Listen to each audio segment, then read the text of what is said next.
pessoal, bem-vindos aqui para a segunda edição do Interaction. Convida aqui nosso espaço para a gente trazer novidades para vocês aí que são empreendedores, donos de negócio, informações, ensinar, trazer assuntos relacionados aí para a vida de todo mundo que empreende e empreender, especialmente no Brasil, não é fácil, né? Então hoje a gente pegou pesado, a gente trouxe um pessoal muito gabaritado para falar de um assunto que está super na mídia, né? Que é novas relações de trabalho, como está a questão, como vai ser o trabalho e as relações com o trabalho daqui para frente. Então vou deixar o pessoal se apresentar, porque eles se apresentam melhor do que eu, vou apresentá-los. Quem quer começar? Celso, Tânia, Renato? Fiquem à vontade, por favor. Bom, pessoal, bom dia. Obrigada pela oportunidade, pelo convite também. Tá?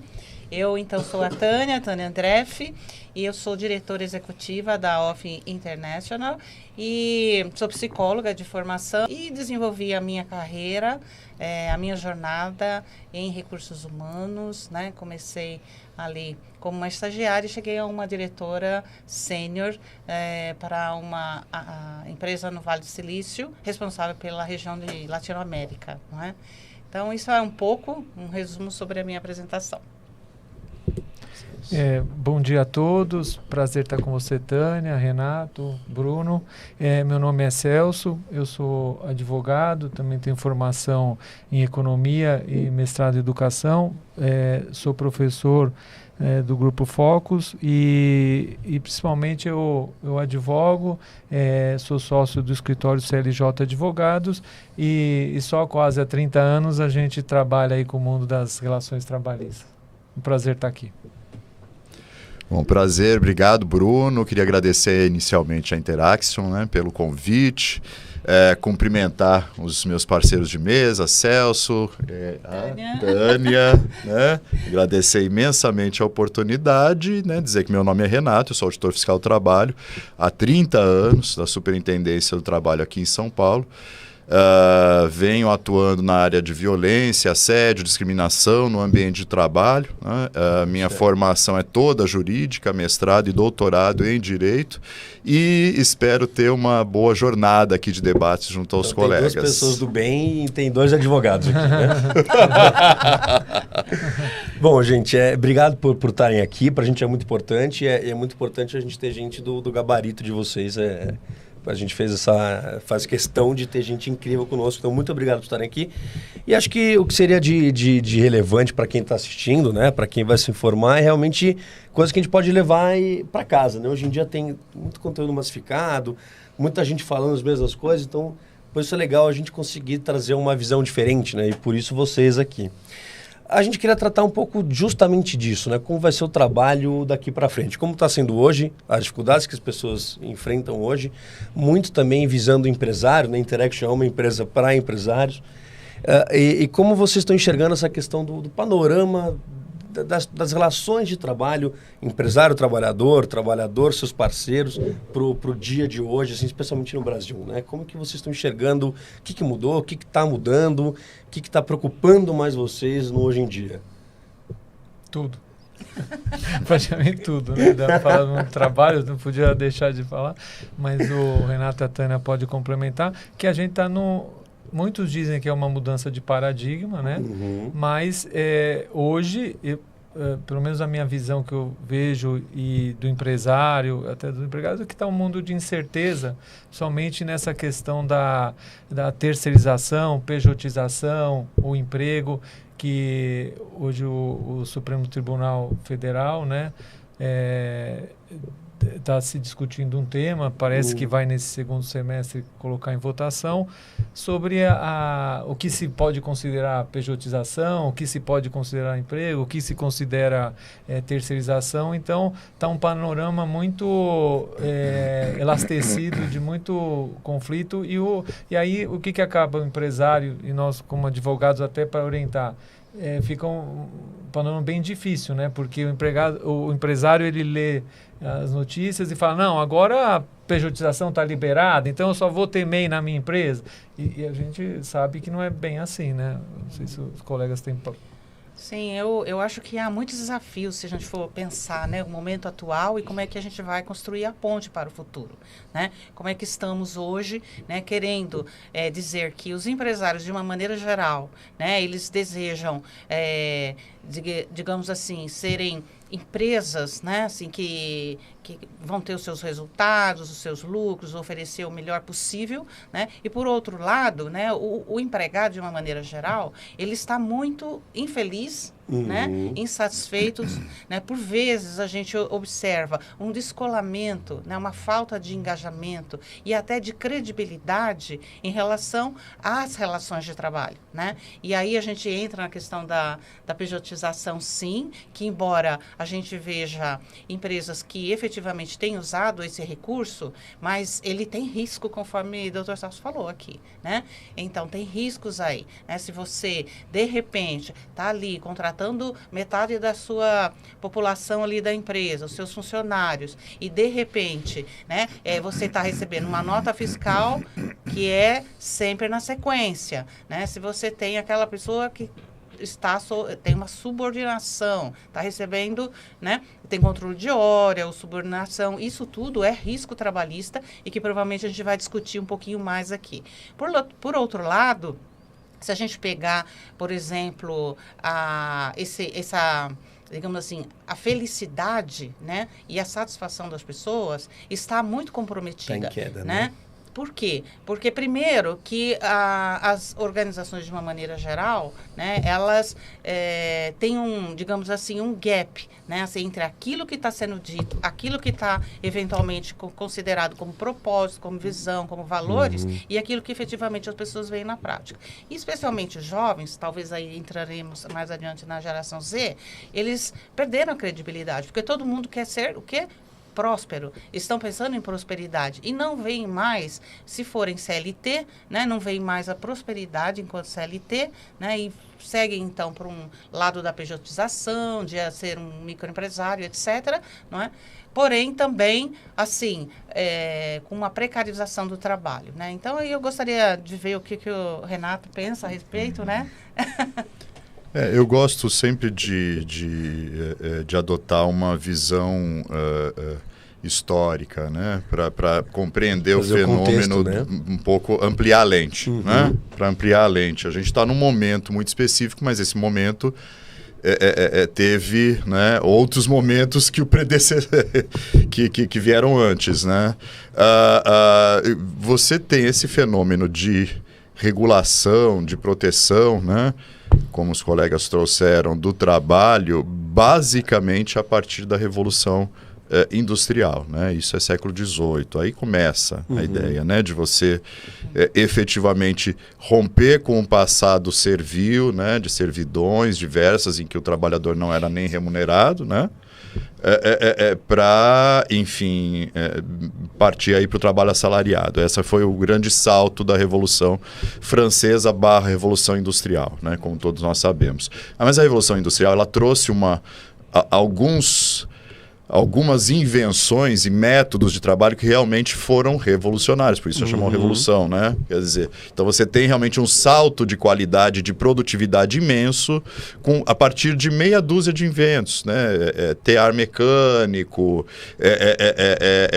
máquina a vapor, foram 2, 3 máquinas que realmente garantiram, né, um salto de qualidade, sobretudo para a indústria têxtil. Então, a partir daí você consegue fazer tecido com facilidade e com velocidade e algo que precisava de 100 trabalhadores no dia seguinte precisava apenas 1 trabalhador. Então isso é um ganho de produtividade que você consegue no final do século XVIII. Óbvio que isso tem um impacto social, político, econômico imenso. Não estamos diante de fenômeno muito distinto hoje em dia. Concordo.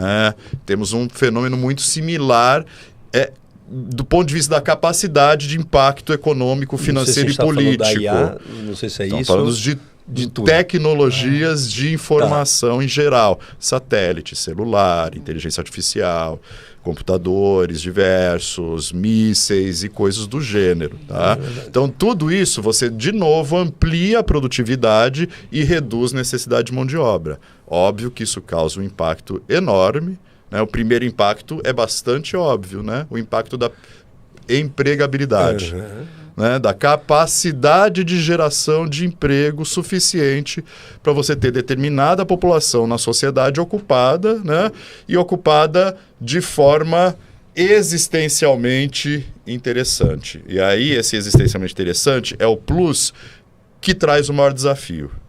Né? Nem toda ocupação é existencialmente interessante. Talvez poucas ocupações o sejam. Tá? Então, esse é um desafio. E você acha que isso talvez seja mais importante do que a remuneração? Não acho que é mais importante que a remuneração. Tá. A remuneração garante comida no prato do cidadão. Né? Sobrevivência, Garante ele né? pagar a escola do filho. Tá? Então, assim, remuneração é fundamental.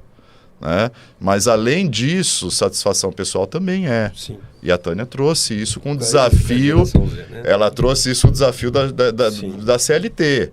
E me chamou a atenção que a Tânia ela falou: e qual que é essa ponte para o futuro? Se a gente olhar para trás, em 2017, a última reforma da CLT, que foi uma reforma profunda, extremamente profunda, talvez a maior reforma que a CLT tenha sofrido nos seus 80 anos de vida, né?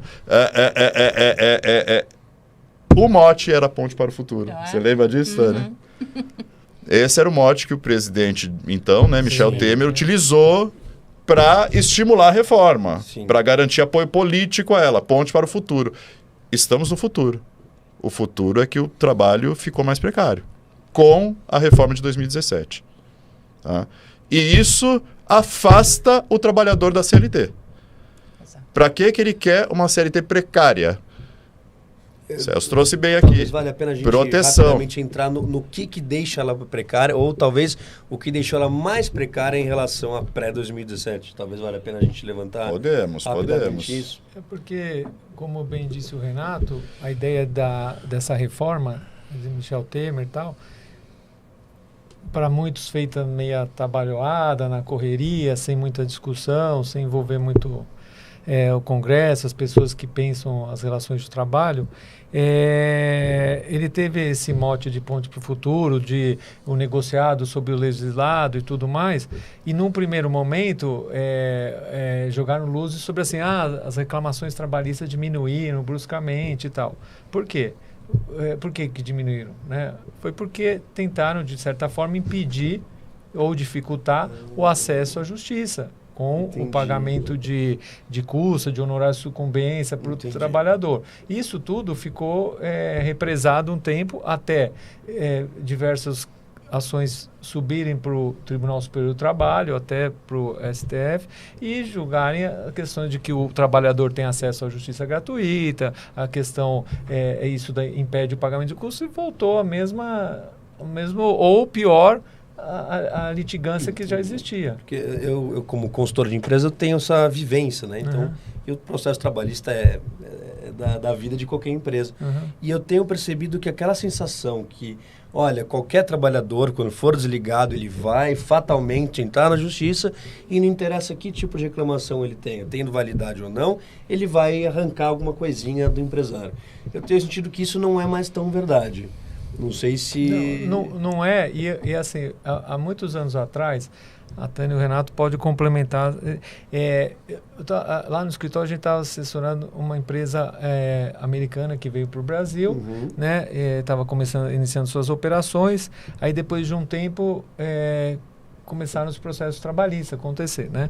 E aí vem um pedido, até então inusitado, que é o seguinte, escritório, né, faça uma apresentação para nós, por que tem essa litigância? Por que aí no Brasil a gente é tão demandado? Né? Legal. E aí a gente fez o trabalho, até de certa forma exaustivo e tal, de pegar todas as ações trabalhistas e ver os pedidos, a causa do pedido. E assim, quando eu tive a oportunidade de fazer a apresentação, isso com certeza faz mais de 10 anos, e eu tenho uma ligeira impressão de que isso não mudou, assim, foi apontado, olha, são vários pedidos, mas eu trago aqui duas causas principais. A primeira é o que a gente chama de o passivo sabido, entendeu? Então, você tem uma área da empresa que tem, por exemplo, lá no caso era uma empresa que ela fornecia tinta para a indústria automotiva, e ela estava no cenário da indústria automotiva. Então, E ela mexer com tinta já era, manusear, melhor dizendo, tinta já é perigoso por causa do inflamável e tal. Sim. Então, pela lei, não tinha discussão que tinha que pagar o adicional de periculosidade. Mas a empresa automotiva falou, se você pagar periculosidade para os seus funcionários aqui, vai ter um problema para o resto. Então, eu não quero que você pague. Então, a empresa sabia que era um passivo. Ou seja, todos que saírem lá vão entrar porque você não paga periculosidade, então já é óbvio. Então, esse é o primeiro ponto. Tem passivo assumido. Não tem. Tem empresa que sabe que a pessoa faz hora extra e não vai pagar. Sabe que tem que pagar valores por dentro da folha salarial e paga por fora. Isso a gente sabe que existe. Até, e às vezes até para a própria operação se justificar. Né? E o outro fundamento das ações era a forma do trato das pessoas, como elas eram demitidas. Aí a Tânia sabe. Como hoje, porque a pessoa não estava pensando em processar tal, mas às vezes a forma de falar, a forma de conduzir uma demissão gerava uma raiva. Entendi. E a gente pegou várias vezes ressentimento. Você às vezes manda por telefone, liga, você está dispensado, ou você não justifica, ou não pensa na família, ou não vê as necessidades, tal, torna a pessoa descartável de uma hora para outra. Qual é a forma de ela se vingar? Vou mandar um processo trabalhista. Interessante, eu não tinha essa... Isso é algo que a gente tem, digamos assim, evoluído, né? Porque as relações, né, de trabalho, ela tem... Que bom, né? Evoluído aí ao longo do tempo. Porém, conforme até o Renato trouxe aí historicamente, né, as questões e tal. Mas é exatamente, primeiro, a questão da precarização, né? Então, é claro que o empresário, ele está olhando os custos. Ele quer, eventualmente, menos taxas, menos impostos para pagar, né? Um valor menor em relação, por exemplo, às contas de benefícios, que são das mais altas, né? Quando você vai ali olhar vamos dizer assim, a sua parte contábil, financeira da organização. Porém, o trato, né, trazido aqui pelo Celso, é, assim, fundamental. Vejo que as áreas de recursos humanos, elas foram se sensibilizando no sentido, escute, converse primeiro, negocie primeiro, esteja habilitado para conversar, para escutar, né? E às vezes, se a empresa tem razão, mesmo que você tenha que dizer não, diga com respeito e explique o porquê, né? E, porventura, as empresas, ou mesmo as áreas de recursos humanos no passado, elas simplesmente diziam, não, isso aqui é da empresa, é assim que nós temos que fazer, e não entendia exatamente a demanda, não tinha um foco humanizado para a área, né, do tratamento. E aí, justamente, né, o que ele traz em relação às demissões, não só no dia a dia, como, por exemplo, um pequeno desconto no lerite, né, como algum problema relacionado a um plano de saúde, mas também a falta de habilidade, de preparo, de um método até, né, para fazer não só a admissão, porque às vezes você admite uma pessoa e a hora que ela começa, ela fala, mas não é nada disso que me falaram. E aí tem uma frustração, uma quebra, sabe, de contrato, né, assim, até psicológico, vamos dizer assim. E no final, então, quando desligado, a pessoa, às vezes, é justamente tratada de uma forma muito pouco humanizada, né? E as empresas, na verdade, elas são o quê? Né? Elas são as pessoas, não são simplesmente os equipamentos, as paredes e outras coisas mais. Então, como ele colocou lá, né? Às vezes manda uma carta, né, faz o desligamento por WhatsApp, né? Então não tem, né, assim, aquela delicadeza de falar muito obrigado pela contribuição, né? Estamos aqui mudando a área, temos novas estratégias, você receberá tudo aquilo que você tem direito, não se preocupe com isso. Se houver qualquer dúvida, estamos à disposição para esclarecer, né? Então, assim, não há muitas vezes esse cuidado, né? Entendi. E é quando a pessoa se sente tão mal, porque a questão de perder o emprego mexe justamente no que a gente está falando também, aqui. Né? Não, é a questão da sobrevivência. Claro, porque você perdeu o seu emprego, né? Em alguns países como o Japão e outros, né? A pessoa às vezes chega até ao suicídio, né? É a honra da pessoa, né? E é também assim, olha, eu não tenho mais dinheiro para sustentar a minha família. Então você tem que ter naquele instante um cuidado muito especial especial porque a outra pessoa está se sentindo, né, assim, a pior pessoa, com muitas coisas, né? Então, mesmo que você não esteja feliz com aquele funcionário, pode ser um low performance, pode ser uma pessoa que tenha tido até algum problema, né? Trate com respeito, pelo menos. Você tocou né? num super assunto legal que eu queria perguntar para vocês três, que é justamente isso, né? Tem essa... Acho que vamos pegar bancos, escritório de advocacia, que são os exemplos mais extremos, ficam mais claros para a gente debater. Mas existe essa coisa de, olha, você é CLT, pelo menos no começo, e você tem seu horário, tal, mas ninguém espera que você faça seu horário, e se você faz seu horário, você pode ser desligado, né? A gente tem, né, como assim? Você vai fazer seu horário? Você vai sair às 7 do banco, vai sair às 7 do escritório? Como assim? Como é que funciona essa questão dentro da seara do que a gente estava debatendo, né? Esse trade-off entre o chefe e o funcionário, as expectativas versus o que esse cara tem de direito ou não, porque em tese ele tem que fazer o horário dele, mas se ele faz o horário dele, ele é retido, não é promovido ou até escanteado, né? Como é que funciona isso? Isso é um mito, né? Porque não está baseado nas leis, né? Exatamente. Então, assim, todo mundo tem um contrato, né? Que ali rege, né? A sua jornada, vamos dizer assim, e saindo daquilo, né? A empresa pode eventualmente ter algum problema trabalhista. Hoje em dia, né? Muitos das empresas, os gestores, eles optam pelo artigo 62, que é justamente você não tem controle da jornada e você não receberá a hora extra. Mas, né, pode haver aí um exagero, que eu acho que eles podem até entrar mais em detalhes sobre isso. Com os meios tecnológicos, a gente vê no judiciário que tentar discutir o artigo 62 e trabalho externo, né? Fala, mas todo o celular tem GPS, dá para controlar, como é que... Eu falei, então estão querendo acabar com o artigo 62 da CLT, porque né, hoje você pode saber controlar, né? Eu tenho um aplicativo com meus filhos aqui, que eu sei onde cada um está e que horas que foi para cada lugar, né? Até por segurança. Então, realmente, hoje tem uma questão. Mas o que a Tânia falou, e é uma verdade, é muito também da admissão. Como é feita a admissão e quais são as regras do jogo, né? E nesse contexto aí que a gente está falando de... Porque às vezes você entra... essa eu acho que é o grande desafio, o Renato pode validar. Assim, você é contratado como um PJ, né? Que é uma pessoa jurídica. O PJ é pessoa jurídica, geralmente como MEI. E aí você tem como um empreendedor de si, né? Eu sou empreendedor, eu sou PJ, eu vou, né? Autonomia total. Só que quando começa a prestação de serviço, você vê que não é nada disso, né? Você vê que aí você, classicamente, estão presentes os artigos lá do 2º e 3º da CLT, que configuram o emprego.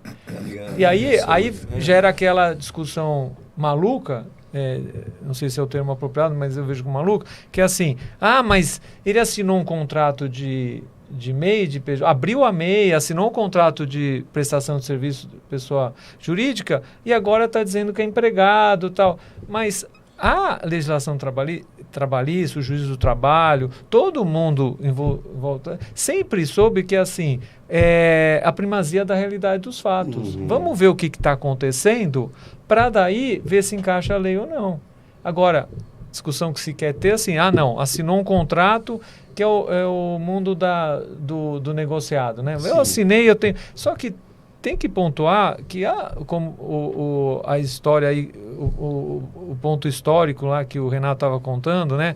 Aliás, Renato, é muito curioso a proteção que veio da encíclica Rerum Novarum, né? A gente faz direito, sempre trabalho, e era o Leão XIII. Hoje o Papa é o Leão XIV, quem sabe nesse momento nós estamos precisando... Por enquanto ele não falou muita coisa. Da proteção social, né? Precisa o Francesco estava mais atuante.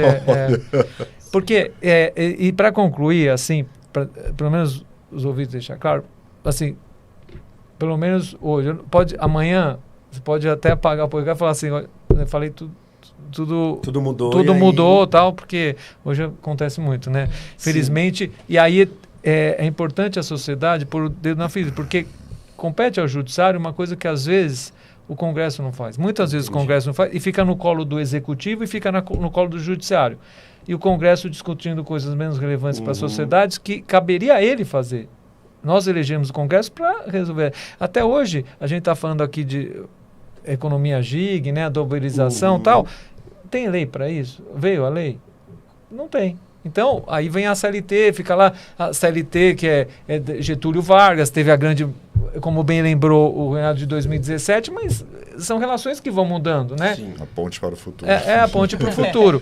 Mas assim, hoje, vou pegar o exemplo do escritório de advocacia. Então, você tem uma indústria, né? Uma coisa é assim, ela precisa de um advogado trabalhista, vamos supor, que vai cuidar dos processos, que vai ter horário e tal. Esse é CLT. Você pode terceirizar. Você pode terceirizar. Você fala, eu não tenho aqui sentido de ter advogado trabalhista em muito processo, então vai ter um advogado generalista lá que vai contratar um escritório. E esse escritório vai poder mandar um advogado para uma audiência, outro para outro, passa relatório e tal. Isso chama terceirização.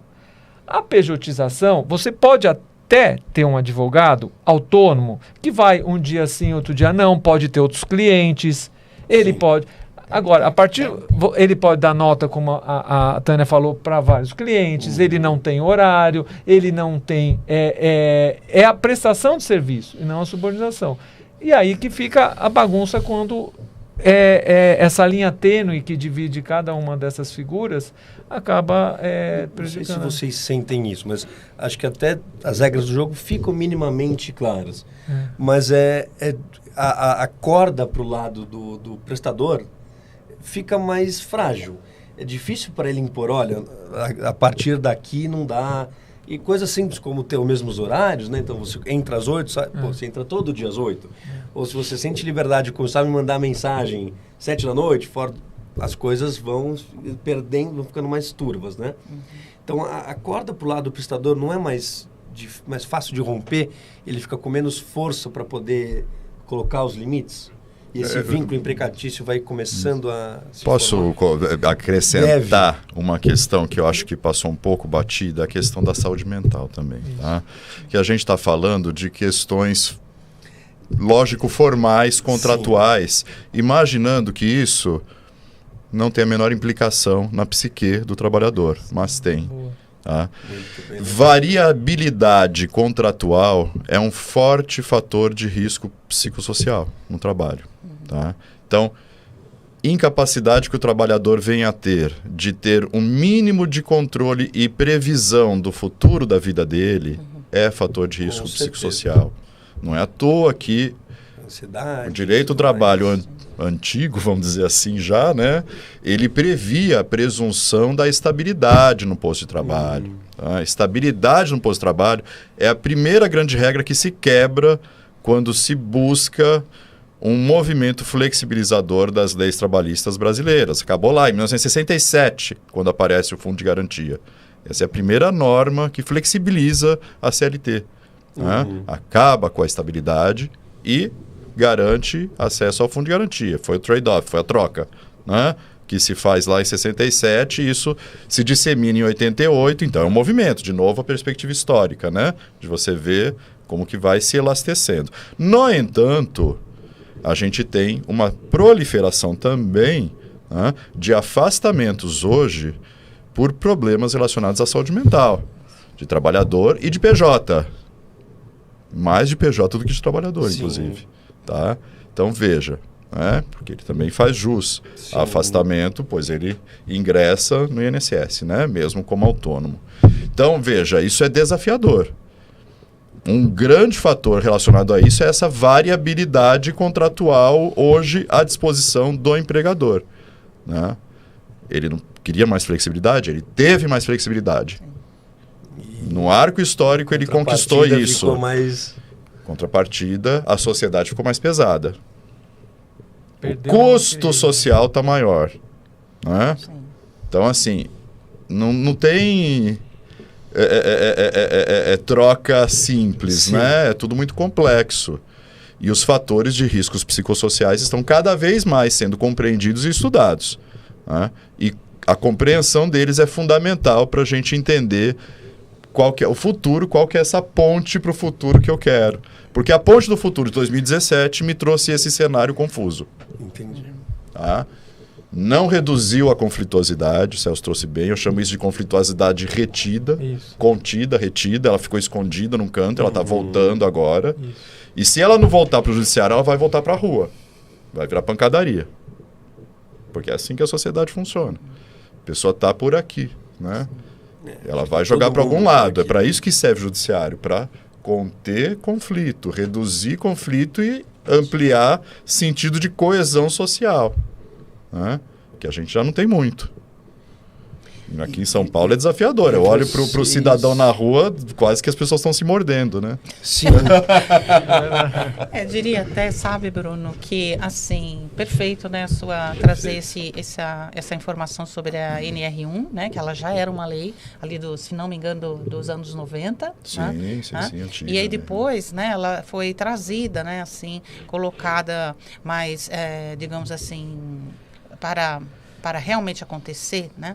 Agora, a partir de maio, dia 26 de maio deste ano. Tá? Então, claro que deu-se um ano a mais para a questão, não da fiscalização, porque a fiscalização já está acontecendo. Né? Porém, né, a multa, né, que tipo, se você não tem programa, se durante esse ano você não fez nada no sentido de cuidar das pessoas, os aspectos... Prevenção, né? Pensar na prevenção Aí, então, disso. você vai ter a multa. Por enquanto, é um tempo mais ou menos de um ano, né, que foi dado para que as pessoas, as empresas, né, as áreas de uma maneira geral, não só recursos humanos, área de segurança, etc., elas pudessem se preparar, criar os seus planos, os seus programas.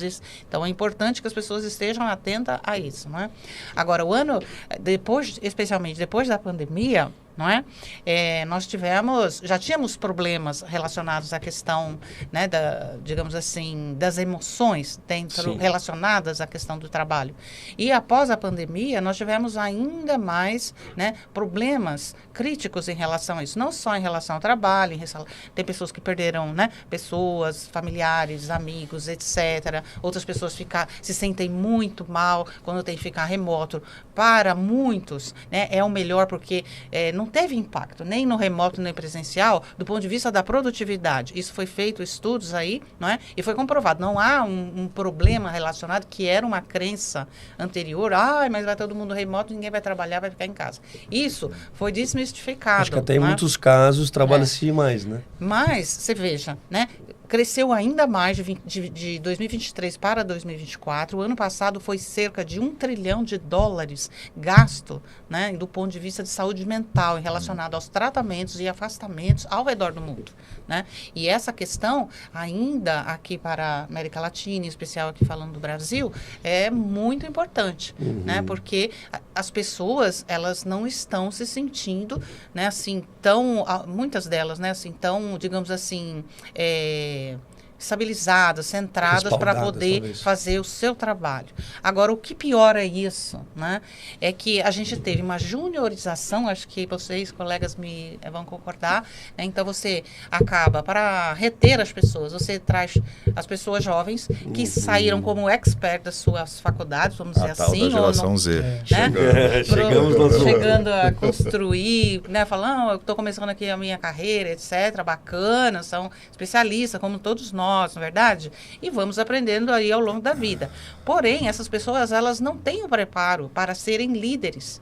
Então, assim, para você reter, você prepare primeiro a sua liderança, porque não sabe admitir, não sabe demitir, conforme, né, trazido aqui pelo Celso, né, não sabe fazer um budget, não sabe gerir pessoas, não sabe desenvolvê-los. Dificilmente veste camisa, verdade, que é outra coisa que o empresário gosta, precisa. Exato. Né? Inclusive, impacta, né, negativamente e patologicamente a vida das pessoas. Por quê? Porque coloca situações, pressão, sabe? E vamos dizer assim, faz o micromanagement, né? Assim, vai lá, fica todo dia querendo saber o detalhe que você fez. Você contratou pessoas adultas, em geral, acima de 18 anos. Sim. À exceção dos aprendizes, né? Você contratou pessoas adultas. Por que você trata como, né, com esse gap aí? Fala, não, quero ver se você fez mesmo, se você está aqui. Não, cobre ali, claro, tem que cobrar, tem que acompanhar, mas não nesse nível, não é? E isso tem gerado muitos problemas do ponto de vista da saúde mental,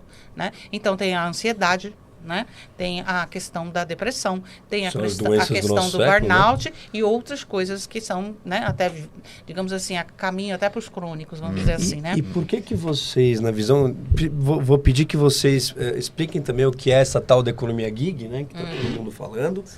E eu queria entender se vocês encontram um paralelo, e por que, se vocês encontram, dessa geração que está vindo e parece que está difícil de gerir, né? A gente ouve, parece um consenso, olha, quem lida com pessoas dessa geração tem muita dificuldade no engajamento, e essa certamente é a maior delas, né? Vestir a camisa, o interesse, e aonde vem, se é que vem, essa economia gig, né, na mesma esteira, essas coisas têm a ver ou não. Mas vou pedir que vocês expliquem primeiro o que seria e depois por que vocês enxergam essa geração sendo tão difícil de engajar no trabalho.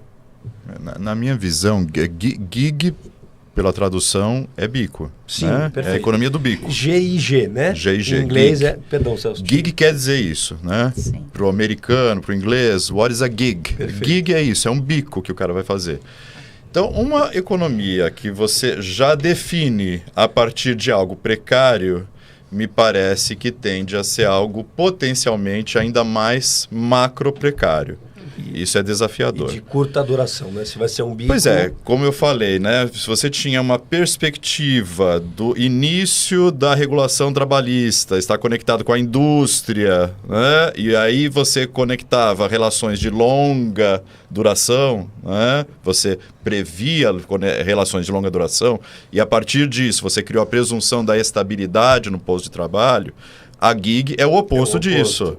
É instabilidade, é precariedade e é falta de previsibilidade. Para um determinado nicho de empresas e de empresário ou de setor econômico, isso pode ser o melhor dos mundos, porque ele precisa de full flexibility, né? Ele precisa de total flexibilidade. E a primeira coisa que você vai minar é a capacidade de gestão do tempo de trabalho do trabalhador. Ele ganha se trabalhar. Ele não ganha se estiver à disposição para o trabalho. Por quê? Porque o trabalho nem sempre ocorre. Ele é intermitente também, né? Daí veio o contrato intermitente inserido em 2017. Então, ele teria que estar disponível num longo período de tempo. No entanto, essa disponibilidade não remunera.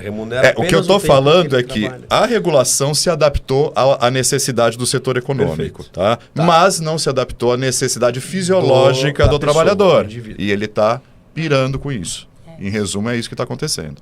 Tá? E aí você tem um debate jurídico entre Supremo Tribunal Federal e a Suprema Corte Laboral, né, e o TST, que é um debate técnico e vai avançar pela seara técnica. No entanto, infelizmente, ele não será capaz de abranger os impactos sociopolítico, econômico e psicológicos do que ficar definido. Então o debate consegue ser técnico e tirar todos esses... Ele vai ser técnico, ele vai debater artigo 2º e 3º, ele vai debater autonomia, ele vai debater questões jurídicas, mas ele não vai chegar no nível de compreender que mais flexibilidade implica menos governabilidade pessoal de cada um sobre os seus próprios desígnios e necessidades e coisas do gênero. E isso implica um desafio superior à saúde mental de cada trabalhador. Que parece que é uma dicotomia, né? Quanto não dá para... Não há causa sem efeito, né? Não há efeito sem causa. Então, assim, quanto tudo mais tem impacto. Para o trabalhador, mais nervoso ele vai passar, né? São polos, né? Eu costumo dizer que as relações de trabalho, de produção e trabalho, que eu não gosto de ficar só no trabalho, né? Pensar amplamente, são como aquela dança dos pratos chineses. Né? Não tem o chinesinho que fica lá fazendo e girando 7, 8, 10 pratos. Nenhum desses pratos pode cair. Se ele caiu, a dança acabou. Percebe? E é tudo muito delicado. Né? O americano tem essa frase, né? You're walking in a thin ice surface. Né? Você está andando sobre uma superfície de gelo muito fina. Ou você caminha com delicadeza e na ponta dos seus pés, ou esse gelo quebra. E é isso que está acontecendo. O gelo está quebrando. O asfalto está cedendo e há uma ruptura social em curso. Tá? É isso que a gente está falando. né? E isso é muito conectado com a gig economy. Muito conectado. Você pode ver que a gig economy ela surfa muito em setor econômico basicamente de logística. Por que logística? Porque logística é o setor econômico do século XXI. Comércio aumentou, as pessoas estão mais em casa, a tecnologia facilitou isso e você quer botar o cara da logística trabalhando. Não é emprego industrial. Não é? Ainda não. Ainda não. Né? Até porque o emprego industrial está tão mecanizado que praticamente não emprega mais. Né? Empregos de... Aí que eu retorno para a minha primeira fala, né? Das ocupações. Nem todas as ocupações são existencialmente interessantes. Né? Provavelmente há uma conexão também entre ocupações que não são existencialmente interessantes e a capacidade remuneratória dessa ocupação, ou seja, ela é mal remunerada. Então, além de não ser existencialmente interessante, ela é mal remunerada. É o bico. Percebeu? Voltamos na gig economy. Perfeito. Então, assim, isso é um problema não para o empresário, nem só para o trabalhador, para todo mundo. É um problema social, é um problema para os estados, para os governos também. Pensar como você estimular uma economia estimulante, criativa, que tenha valor agregado alto, né? Nos postos de trabalho que estão sendo gerados. Isso é um mega desafio. Como é que eu consigo isso? Essa é a pergunta de $1 bilhão, né? É a pergunta que o Elon Musk não conseguiu responder lá nos Estados Unidos, né? Não conseguiu. Por isso que ele está fora também. Então, assim, essa pergunta é desafiadora. Tá? E ninguém tem resposta para ela. Mas é importante que as pessoas saibam que ela está posta na mesa, que ela existe, para pelo menos refletirem um pouco, né? Sobre qual que é o papel de cada um nisso.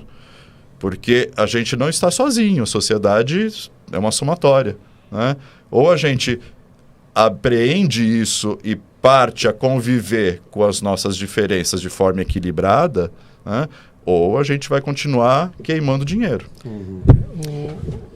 Tudo isso, essa gig economia que a gente traduz aqui no Brasil com a uberização, né? Chamada uberização, ela está levando porque tudo na vida tem que ter equilíbrio. Está se perdendo o equilíbrio, muito da fala do Renato, assim, entre a liberdade que tanto se busca com a dignidade. Então, você tem a liberdade de contratar rápido, de ter o seu horário, mas e a dignidade da proteção social, da questão do bem-estar físico e mental. Tal. Só que, quando começou, ela veio com um apelo muito forte da economia do compartilhamento. E aí todo mundo comprou essa ideia, que bacana, porque o que é compartilhamento? Eu tenho um cliente e vou atender, eu preciso da Tânia. Na parte de RH. Então, vamos juntos, a gente ganha juntos, a gente trabalha juntos, desenvolve juntos. Então, quando começou isso, que legal, eu tenho uma plataforma e eu vou poder dar emprego e vou pegar motoristas e tal. Só que isso foi um contra o tempo precarizando. Tem um exemplo muito claro, vou tirar da uberização, né? Por exemplo, tem uma plataforma que é para empregado doméstico. Sim. Né? Não sei se vocês conhecem. Sim. Então, o que acontece? Primeiro era um valor alto porque você põe em contrato com o patrão, né? Então, a sua valor hora era X. Aí o que acontece? O valor hora vai decaindo. Começa o primeiro a dignidade. Sim. Aí o que acontece? Você é avaliado. Então, a plataforma fala assim, você não pode lavar a escada, você não pode subir em tal logo e tal. Aí a pessoa fala, mas se eu não fizer isso, eu sou mal avaliado, Exatamente. eu estou fora do sistema. Exatamente. Aí tem acidente de trabalho. Então, você acaba tendo um controle pelo patrão algoritmo que se diz, né? Aí que a discussão talvez técnica, a grande discussão, o grande ponto hoje é saber se o bendito do algoritmo ele cria ou não subordinação, se ele é ou não é patrão. Não sei se o Renato concorda e tal. Mas é uma coisa que hoje você vai dificultando. Outra questão, você pelo rate ou sem mais, sem menos, você é descadastrado. Várias pessoas já conversei assim, eu preciso entrar com o processo, preciso discutir porque me descadastrou. Mas o que você se defendeu? Processo, né? Arbitrário. Mas por quê? Não sei. me descadastrou, falou que... O exemplo que você deu, né? No meu contrato dessa diária não pode lavar a escada. Isso. Mas a pessoa se incomodou que eu não lavei a escada e me dá uma nota ruim. E você tem 4 horas para limpar, só que a pessoa é bagunceira. Então, só para eu arrumar, para poder limpar, é muito mais. Eu não tenho que mexer com o pet. Não, você tem que limpar a questão do pet. Mas se você não limpa, se você não faz tudo, você...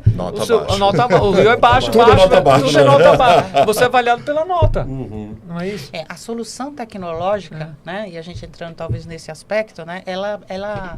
Ela não tem volta, né? É alguma coisa importante, interessante, que ajuda, que melhora, né? E que facilita muito a vida da gente, né? Porém, né, tem esses aspectos que, né, precarizam, né? Porque antes, por exemplo, se a gente pegar, sei lá, uma pessoa de logística, né, dita aqui pelo Renato, ou mesmo, você tratava diretamente com a pessoa, fazia um contrato, ela tinha aquele valor, né, já estava previsto, tinha previsibilidade, né? Agora, você tem que estar numa plataforma que, do ponto de vista da tecnologia, é muito legal, né? Muito bacana. Porém, que assim, você tem que se cadastrar. Pode ser descadastrado porque você não sabe o que. Você paga as taxas, não é?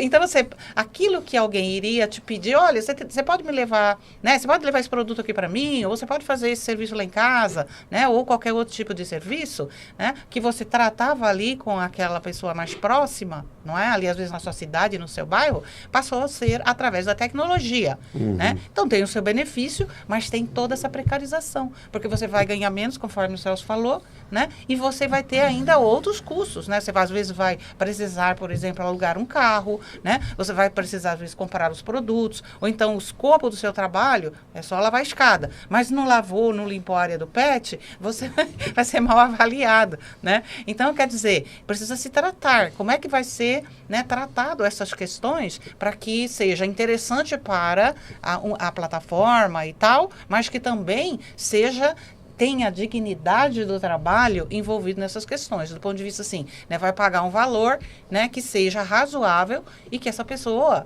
né, consiga viver, que essa pessoa tenha dignidade através do seu trabalho, que é o mínimo possível, né? Eu acho que há alguma coisa nesse sentido. Ela é dona, né? Então, você pega motoboy, né? Ele é dono da moto, ele cai, se é que ele está no INSS, como o Renato falou, e quem vai pagar a moto?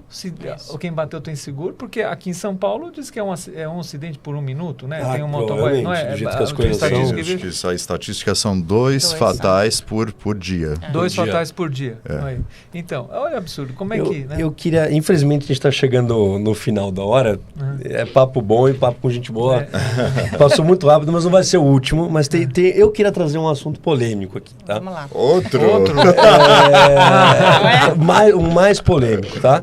E de forma alguma deixando claro nenhum tipo de lado ou julgamento, é realmente uma pergunta: como é que ficam as políticas sociais em como que elas englobam tudo que a gente está conversando? Pois é, eu queria começar porque eu ia partir daí. Foi bom que você fez essa provocação, porque quando a gente está pensando em política social, a gente pensa muito principalmente relacionado a relações de trabalho, questão de segurança e de saúde, né, do trabalhador. A gente está falando de saúde mental, falamos de saúde física, motoboy que cai, né, que se acidenta, falamos de tudo isso daí. Isso é segurança e saúde.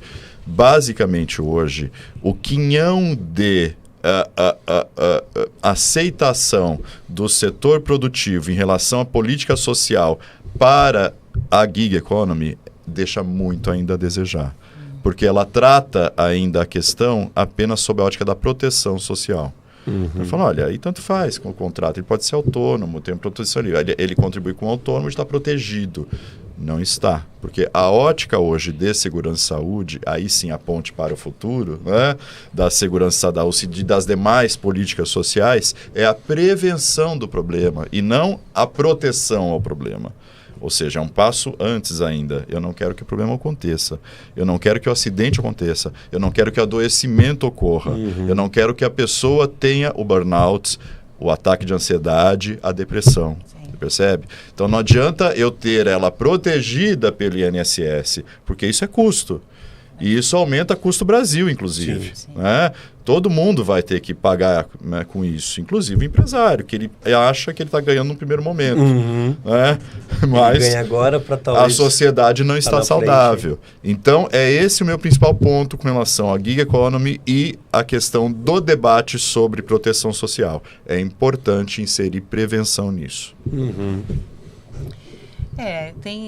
Como colocado, né, é muito importante que a gente tenha, né, uma população, digamos, ativa, né, porque, claro, né, o empresário, que é muito importante para a economia, mas ele não é um SUS dependente, porque ele tem seus planos de saúde, ele pode pagar particular e tal, né, mas, né, esse pessoal, por exemplo, mais simples, né, eventualmente aí da gig, né, e tudo, ele é um SUS, na grande maioria é um SUS dependente, né, ou seja, ele às vezes não tem, ele tem, né, o seu número de acesso ao SUS, mas não necessariamente vai conseguir né, ser atendido lá. Né? E tudo isso, né, gera, claro, é custo, né, custo para o país, no caso. Né? Então, eu vejo assim, que as pessoas, elas precisam, claro, né, ser mais protagonistas, até mesmo ativos do ponto de vista, né, de cobrar das autoridades, né, olha, precisa ser mais a vacina, né, que eu digo assim, na prevenção.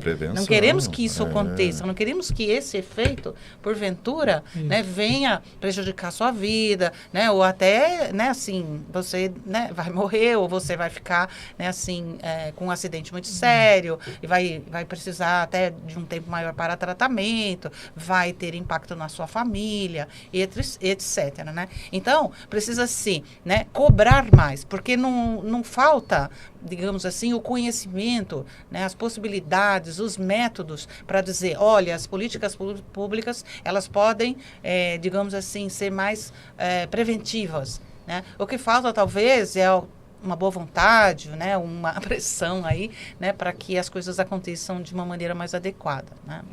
São importantes, né? Sem dúvida, como diz o ditado, eu gosto muito do ditado popular, que prevenir é melhor que remediar. Isso em tudo na vida, e como o Renato bem colocou e a Tânia, nas questões de política social, sem dúvida. E nós estamos falando, assim, só para, já que você quis fazer uma provocação, talvez deixar uma provocação aqui também, porque a gente falou da gig economia, dessa precarização do trabalho, mas o desafio no mundo, e vou falar do Brasil hoje, que o Renato sabe disso, a gente ainda tem notícias, lamentavelmente, acredite se quiser, a gente ainda tem notícias de escravidão, de trabalho escravo. Eu estou falando, hoje, agosto de 2025, vocês vão pegar os jornais e vão ver que em algum lugar do Brasil foi pego o trabalho escravo. Aí a gente pensa, a gente está pensando, mas tem trabalho escravo. É uma coisa louca, em fazenda por aí e tal. E aí você começa a pensar da inclusão, né? Como é que fica a inclusão das mulheres? A inclusão do negro, né? A inclusão do povo LGBTQI+. Né? A gente vê o assédio sexual, a gente vê o assédio moral. Quer dizer, são políticas sociais porque é uma panela de pressão. É uma panela de pressão que, como ele disse, que sai quanto mais a gente tenta criar situações para remediar, parece que mais fortalece a ocorrência deles. E eu deixo uma sugestão aí final, que assim, um caminho, porque também jogar tudo na conta do governo, por mais que dá, a gente tem que fazer a nossa parte, né? E eu acho que começa pela cidadania. Cada um exercer sua cidadania, ter o seu papel na sociedade, né? Pensar no outro, mais empático e tal. Eu acho que começa por aí. Cada um fizesse o seu dever de casa, né? Já seria um bom começo aí pra gente tentar virar esse jogo que é emergente, né? Depois dessa mensagem não dá pra gente... Não tem como fechar com chave de ouro melhor do que essa. Gente, desculpa que o tempo tempo hoje. Muito obrigado por terem vindo. Uma alegria. Que pena que passou, não deu pra extrair tudo que a gente quer, mas haverão outros. Gente, obrigado para quem viu aí, tá? Então se inscreve, curte, compartilha. É o segundo episódio aqui do Interaction Convida. E uma coisa que a gente não comentou, né? Mas aqui a gente está com duas pessoas que fazem parte do Interaction. A gente está com a nossa líder de núcleo RH e o nosso advogado trabalhista aqui. Então, agradeçam eles também. E, gente, de novo, muito obrigado e espero que a gente faça mais um episódio próximo. E o nosso convidado também. E a nossa estrela do... O Renato é ilustre. Você é ilustre. Obrigado, gente. Até a próxima. Obrigado, gente. Obrigada, gente.